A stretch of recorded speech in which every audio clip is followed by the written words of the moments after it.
Тэр нь flash scene-ийг бийж тавдаг байхгүй юу? Twilight Sparkle нь одоо байгаа найзуудаасаа өмнө бас өөр найзтай баг ихэрнэ гэж хэлж болохоор тийм жишг одоо мэрсэн. Тэгээд тэр нь тэгээ маш сайн найзууд. Мэдхануу. Өнөөдөр би My Little Pony-гийн Twilight Sparkle-ийн талаар голлож ирнэ. Twilight гэж хин Twilight Sparkle яаж явж байгаагүй нь болсон. Ер нь бол Twilight Sparkle-ийн талаар ярин заяа. Тэрнийхээ өмнө болохоор яг My Little Pony гэж мэдгүй хүмүүс байх юм бол заяа. Анх хизээ гарсан. Яаж явж байгаад ийм од болцсон гэх мэтчлэн тиймэрхүү зүйлийн талаар багахан мэдээлэл өгөөд тэгээд Twilight Sparkle руугаа орчих. За, My Little Pony анх 1982 онд яг My Little Pony гэж гарч ирсэн байхгүй юу? Тэр үед болохоор яг бидний мэдхээс шал өөр царайтай, өөр нэртэй байсан.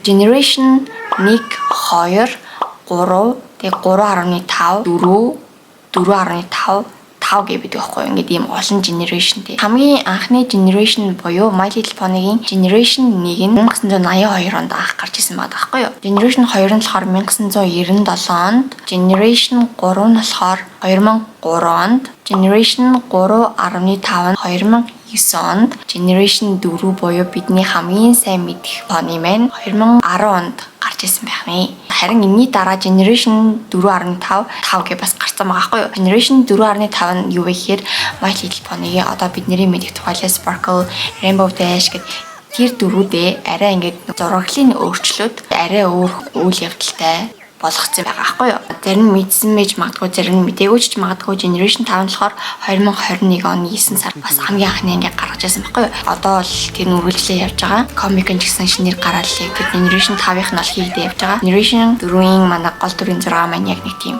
домог түүх мэт үйл явж эхэлдэг. Generation 5 бол надад нэг тийм сонирхолтой санагдаагүй болохоор би үзэх байгаа. Comic нь бол сонирхолтой юм шиг үлээ. Тэгээд ер нь зав гарах юм бол generation 5-ийн comic-ийг ч юм уу уншия гэж бодож байгаа. Бас нэг сонирхолтой юм болохоор generation 5 дээр Discord гарт юм билээ. Discord бүр амар хөгшин болцсон тийм гарт юм билээ. Тэгээд Twilight Sparkle, Celeste, Luna, Cadence, Flurry Heart тэгээд бид нарт ингэж юу тохиолдсон юм бидгүү. Бидний мэдих My Little Pony-гоос бүр ингэж хэдэн зууны дараа болж байгаа үйл явдал гардаг. Тэгээд My Little Pony тийм эрт эхэлсэн байж яагаад хүмүүс мэдгүй байгаад байсан бэ гэх юм бол анх гарахдаа зөвхөн октодод зориулсан ер нь нэлийн эмгтээлэг дүү талаар тийм анимашн байсан гэж ярьд юм байлаа. Бидний мэдж байгаа generation 4 нь яагаад тийм олон хүмүүс мэддэг болсон бэ гэх юм бол найруулагч нь солигдоод арай нэг тийм эрэгтэй, эмэгтэй бүх хүүхдүүд үзэж болохоор бас бүх насныхан үзэж болохоор тийм болгож өөрчилсөн байгаа байхгүй юу? Тийм учраас тэр нь ч гэсэн зорилгоо биелүүлээд зөндөө олон пентэй болсон байх нэ. За нэг иймэрхүү түүх байна. Тэгээд generation 4-өөс өмнөх хэдийн бас зарим хүмүүс харж исэн байж магадгүй. Ер нь бас мэрсээр яваад байдгийн зураг мурган ч юм уу, бичлэг ч юм уу. Opening song нь бас ижилхэн байсан мөлий. Гэтэ айн арай өөр.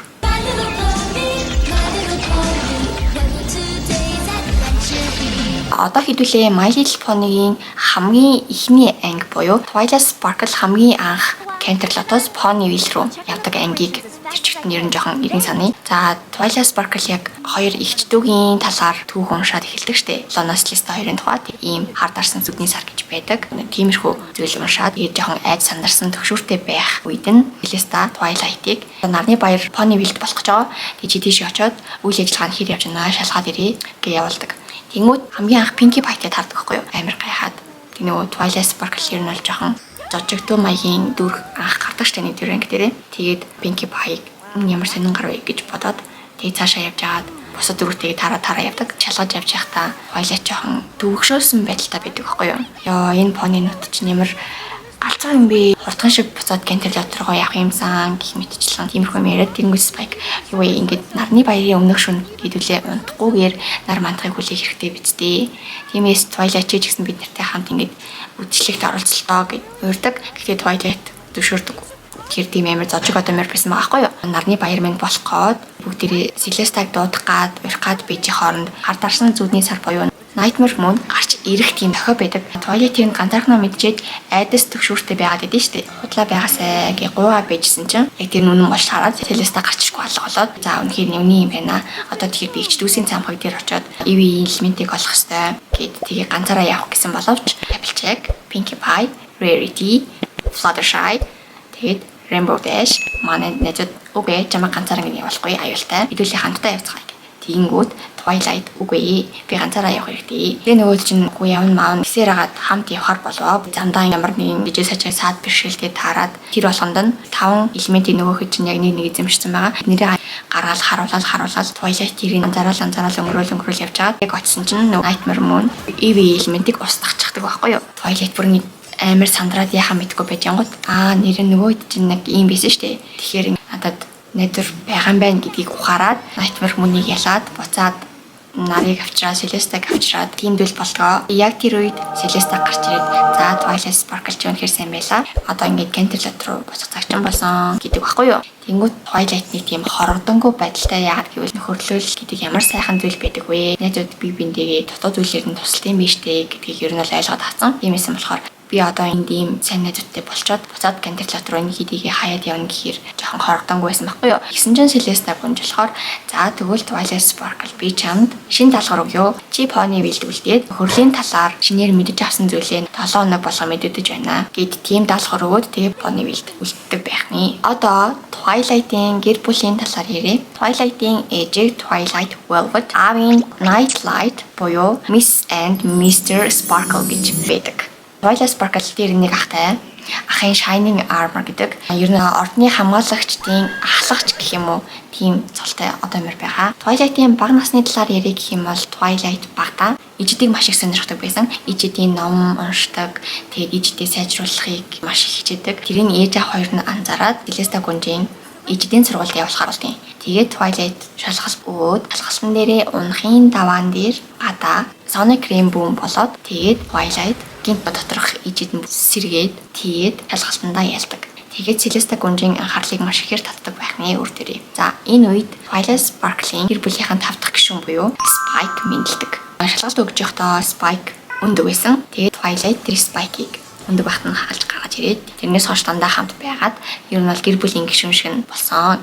Гэхдээ яг хин хэнг дээр хамгийн сайн хамгийн үнэнч туслах гэж ихэвчлэн ярьдаг ч гэсэн сүүлд нь Spike яг үндэ манай гэр бүлийн гишүүн миний дүү байсан байна гэдгийг аль аль нь ухаардаг.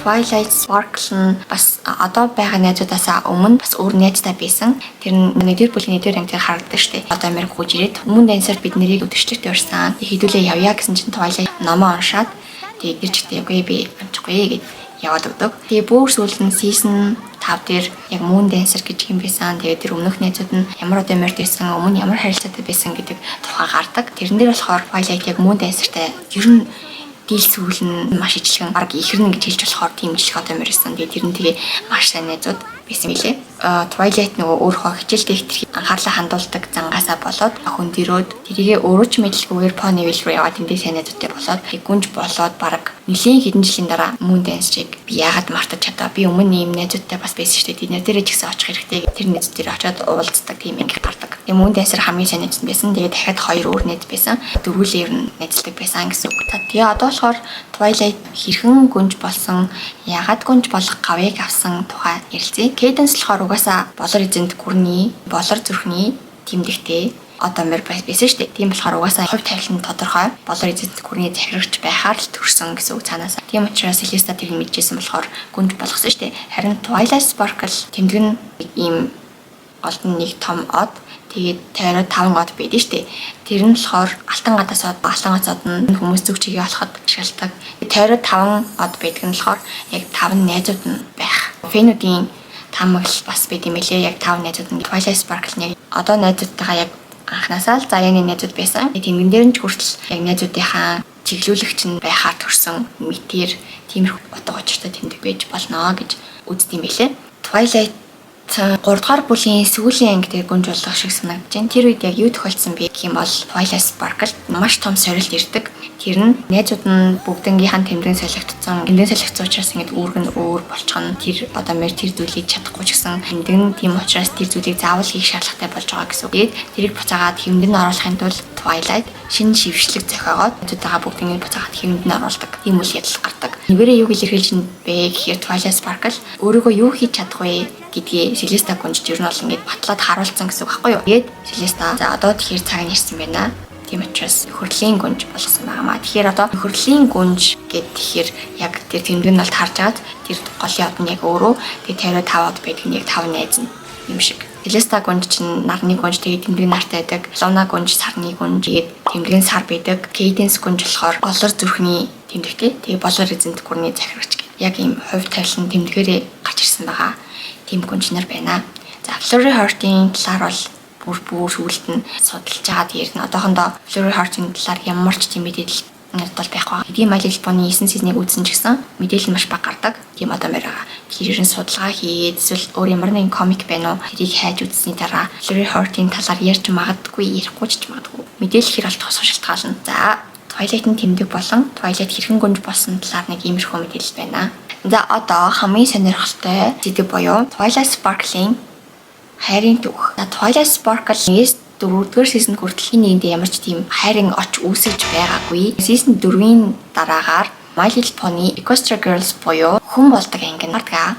Тэр анги дээр Sunset Shimmer гэж одоомор гарч ирээд тэр одоомор нь хэм байсан бэ гэвэл Celesta гүнжийн хуучин шив буюу Twilight Sparkle-аас өмнө байсан чавь хүний ертөнц рүү зогтож яваад тэжтэй алга болсон байж байгаа. Гин тэрээ Twilight-ийн титмийг хулгайлаад хүний ертөнц рүү алга болдог.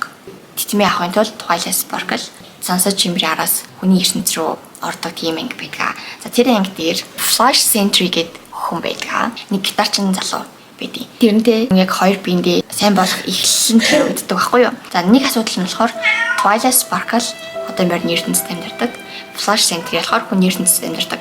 Тэгэхээр хамт байх зүйл боломж нь бол маш хомс гэсэн үг. Тэгээд дараагчны хүний ертөнцөөс өөрийнхөө титмийг аваад буцаад Pony ертөнцид очсон чинь шинэ хамгаалагч ирсэн байдаг. Ордонд нь тэр нь Flash Sentry биш тавдаг байхгүй юу? Тэгээд Twilight гэж бодоод жоохон нэг тийм харц шидэлцээстэй. Цаашаа харилцаа нараа гүнзгийрдэггүй тэгэл ер нь бол тэндээ орхигдчихдаг. Энэний дараагаар хүн бас ангийнх нь 2-р анги буюу Rainbow Rocks гэдэг анги дээр Twilight буцаад хүний ертөнц рүү очих шаардлагатай болдог. Тэрэн дээр Flash Twilight хоёр бүр яалтч үнгээ бие сайн байгаад байдаг байхгүй юу? Бүтэх маш их магадaltaй байсан ч гэсэн даанч Twilight хүний ертөнцийнх. Энэний дараа болохоор яг Rainbow Rocks-ийн хамгийн сүүлийн хэсэг дээр нь яг хүний ертөнцид байдаг Twilight яг жинхэнэ ориг хүн Twilight нь хальт жоохон гарч ирдэг байхгүй юу? Spike-тэй хамт. Тэр Twilight-ыг бас за Flash-тай нийлчих юм болов яах юм бол гэж бодсон чинь тэгдэггүй. Тэгээд Rainbow Rocks-ын дараа Friendship Games гэдэг хүн болсон бас 3 дугаар ангид гардаг байхгүй юу? Тэрэн дээр өөр хоёр сургуулийн хоорондын тэмцээн болоод тэр өөр сургуулийнхаа нэг сурагч нь Twilight биш хараад тэгээд Canterlot ахлах сургуульд ирдэг. Flash хараад бүүн баярлж байгаа шүү дээ. Гэвч яг үндэ тэр Twilight Sparkle Flash-ыг танихгүй. Тэгээд ер нь бол тэр хоёрын хайрын түүх ингээд дуусч байгаа гэсэн үг. Одоо мөр Twilight нээс хойш ямар ч тийм хайр дурлалын романс үүсгээгүй. Харин хүний ертөнцид байдаг хүн Twilight болохоор Flash-т бүр нэг нүдэрээ ч хардггүй заяа. Тэгээ Flash-ын сайн хийвэрээ ер нь бол хаягдчихсан. Friendship Games-ийн дараа Legend of Everfree гэдэг хүн болсон ангийн 4-р ангид гардаг. Тэрэн дээр Timber гэдэг нэг хөрхөн залуу гараад ирдэг юм а. Twilight, Timber хоёулаа бие харц шидэлцээд ер нь бол болдیں۔ За ер нь бол хайрын түүх нь иймэрхүү гонигтай ажим шиг ийм түүх байна. За одоо миний ертөнцид амьдардаг хүн Twilight-ийн талаар дэлгэх хүрэх юм бол Canterlot халах сургууль сурдаггүй. Crystal Prep гэд тийм ахлах сургуульд сурдаг. Тийм лаг дөрөв товцсон мовцтой сургууль сурдаг байхгүй юу. Тэгээд тэр сургуулийнх нь захирал нь дид захирал гэх юм уу? Тэр нь Cadence байдаг. Ерөнхий захирал нь болохоор амар тэнэг ааштай нэг амар тэнэг юм захирал заяа. Crystal Prep, Canterlot High School хоёр хоорондоо тэмцээн зохиож байгаа. Тийм үйл явдал дээр анх Twilight ежинхээсээ гарч ирдэг. Миний ертөнцийн Twilight бүр үнхээр зоожиг заяа. Зөвхөн хичээлдээ суугаад явж байдаг. Найзгүй анц найз нь Spike нохой дид захирал нь Cadence. Cadence-ийн нөхөр нь мэдээж Shining Armor буюу Twilight Sparkle-ийн ах нь. Тийм учраас мань хүмүүс сургууль дотроо гисэн бяцхан өрөөтэй. Тэр өрөө нь болохоор өөрийнх нь лаборатори. Тэрэн дотор ямар нэгэн өөр сонирхолтой тийм туршилтаа хийдэг эсвэл ямар нэгэн судалгаа хийдэг тийм өрөөтэй байдаг. Тэр өрөөндөө Canterlot ахлах сургууль дээр болж байгаа ямар нэгэн энгийн биш үзэгдэл буюу нөгөө иждийн тийм үзэгдлүүд хэд тохиолдсон. Тэрийн судлаад энэ юу юм болоо гэж байж байгаа үед нь яг тэр хоёрын тэмцээн болоод тэгээд Twilight явахар болдог юм. Тэгээд Friendship Games дээр Canterlot ахлах сургууль дээр очиод тэгээд манай найзуудтайгаа уулзаад тэгээд сайн найзууд болоод тэгээд Canterlot ахлах сургуультай үлдгээр болдیں۔ Crystal Prep-аас Canterlot High School руу шилждэг гэсэн үг. Тэгэхээр яг Canterlot-оос Ponyville руу явдаг яг тэр шиг санагдсан ер нь бол. Тэгээд тэндээ илүү нээлттэй болоод илүү хичээл гэж явхаа болоо чөлөөтэй яг нөгөө анх Twilight Sparkle-ийн тэр анги дээр ямар байсан. Тэгээд тэрнээс хойш ямар болсон яг тэр шиг үйл явдал өрнөдөг. Үйл явдал нөр гэхдээ ерөнхий зан чанар нь бол яг тиймэрхүү байдлаар өөрчлөгддөг. За тэгээд цаашлах юм бол season 9-ийн хамгийн сүүлийн анги дээр Twilight Sparkle Ghost Dragon яг Celeste шиг гэсэн байхгүй. Яг тийм гүнж нь болсон байдیں۔ Тэгээд нэг зүйл мэдэж авсан нь болохоор штэ. Гүнжнэр нь ягаад тийм өндөр тэгээд тийм урт насалдаг бэ? Тэгээд ингийн одоо мөрд нь ягаад тийм жижиг хэврээ байдаг. Тэгээд гүнжнэраас богинохон насалдаг вэ гэсэн чинь гүнжнэр нь жилээр тусам ижидийнх нь хүчин нэмэгддэг. Ингээд өөрт байгаа ямар нэгэн хүчин тэр ингээд нэмэгдээр л байдаг. Тэгээд тэр хүчнийхаа хэмжээгээр энэ бас ингээд том болж өөрчлөгддөг байх нэ. Ренгийн одоо морд ер нь миний нэг хайлт уншижсэн мэдээлэлээс 100-аас 200 насалдаг байж магадгүй. Эсвэл 100-аас 150 ч юм уу тиймэрхүү насалдаг байх магадaltaй. Тэгээ харин гүнжнэрийн хувьд болохоор 1000 жил бол нэг асуудал биш юм шиг тийм удаан амьдрна гэсэн үг. Дээдл нь яг хэдэн жил байхыг мэдэхгүй байна. Гэхдээ 2000 ч юм уу ер нь бол хамгийн дээдлээ 5000 байх магадaltaй гэж би бодож байна. Тэгээ гүнжнэр ягаад ийм удаан насалдаг вэ гэх шалтгаан нь болохоор тэр гүнжийг сүүлд нь орлож гарч ирэх шинэ гүнж төрхийн тулд маш их удаан хугацаа шаарддаг. Бас тэр зүйлийг хийж чадах хүн ганцхан тэр гүнж байгаа. Учираас энерч орлуулшгүй гэдэг шалтгаанаар хэдэн мянган жил насалдаг байх нэ. Хамгийн ихний анги дээр сарн дээр дунаа 1000 жил харагдсан байдаг. Тэрнээс өмнө хэдэн жил тарсыг мэдгүй. Тэрнээс дараа бас оны дээр хамгийн сүүлийн анги хүртэл хэдэн жил өнгөрснийг мэдгүй. Гэтэ хамгийн ихтэй 5000 жил насалдаг байх магадaltaй гэж миний хувьд бодож байгаа. Та нар юу гэж бодож байна? Бас өөрсдийнхөө бодлыг хэлж болно шүү за. Өөр Twilight-ийн дуртай хоол гэх юм бол Hey Burger гэж гардаг My Little Pony дээр. Burger гэдэг дотор махгүй понинууд угаасаа мах идэхгүй шүү дээ. Махгүй бетатай өвстэй шарсан төмөстэй тийм burger байдаг аахгүй юу. Тэр burger-ийг хийж үзнэ. Тэгээд бас одоо морины таах байдэн штэ. Тахны хэлбэртэй тийм шарсан төмөс. Яг тэрний анги Twilight-ийн дуртай хоол. Нэг их идэж харагддаггүй ч гэсэн нэг анги дээр Twilight Sparkle. Нааша орж ирээгүй ямар их удаа идээгүй хэр удацсан юм бэ ста. Их баяртай ингээд яг тийм анги гардаг. Тэгээ бас нэг анги дээр болохоор Donut-д дуртай. Canterlot байхдаа нэг Donut-ны газар байн ордог байсан Spike Twilight 2 их дахианы надад гэж болд нь штэ. Тэрэн дээр Canterlot руу буцаж очиод тэгээд тэр Donut-ны газар очих үедээ тэдний Donut амар дуртай байдлаар гардаг. За харин Twilight-ийн сэтгэл санааны хувьд гэх юм бол миний анзаарснаар бүх зүйлийг төгс байлгах гэж хичээдэг. Нэг анги дээр хүртэл балнууд нь 3 бал байхгүй юу? Тэгээд нэг нь ингээд жоохон талицсан мэт чи тэрийг бүр ингээд хожоо ингээд тэгшилж мэгшлээд бих мэх ингээд бүх юм бүгднийг нэг байранд нь оруулаад тэгээд бас нөгөө номнуудаа байнга зэгцэлдэг. Бүх номоо зэгцлэх тийм бүр хугацаа гаргаад тэгээд номоо ингээд байнга зэгцэлдэг. Тэгээд бас нэг юм нь болохоор амар хайц төвшөртэй байгаад идэг штеп. Бүх зүйлийг яг бичснийхаа дагуу дөрмийн дагуу хийхийн тулд тэрэндээ маш их анхаарлыг хандуулдаг, маш их ач холбогдлыг өгдөг. Хэрвээ тэр зүйл нь бүтэхгүй болоод ирэх юм бол маш их стресстэй. Тэр зүйлнээсээ болоод баг нэг газар шахаж байгаа нэг анги гардаг. Тэр анги болохоор 7 хоног булган листа захиа бичиж явуулах хэрэгтэй шүү дээ. Өнөөдөр нь тэр өдөр нь дуусах гаддаг. Тэгээ өнөөдрөөс өмнө гэлс нэг тийм хөрлийн талаар нэг юм сурж аваад тэгээ тэрийг листа гонж руу явуулах хэрэгтэй. Би яах хэрэгтэй вэ гэж стресстэй тийм анги гардаг.